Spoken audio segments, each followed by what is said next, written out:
Hey guys, it's How to Tech Simplified, and in this easy tutorial I will be showing you and explaining you how to get multiple accounts for Monopoly Go on your iPhone or Android. Now the thing with iPhone is when you want multiple accounts, it's a lot harder because you have to delete the application on your iPhone, and from there you can make a different account for your Facebook login.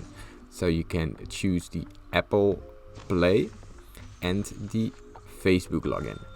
Now for the Android it's a little bit different, because when you are on Android all you have to do is simply go to the app, go to app info, delete the cached data, so the temporary files, delete the cached data, and from there you can make multiple accounts. You can actually reload your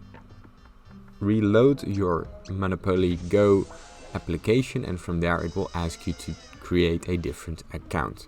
Now that's all. If this tutorial helped you, please leave it in the comments down below, leave a like, but most importantly, thank you for watching.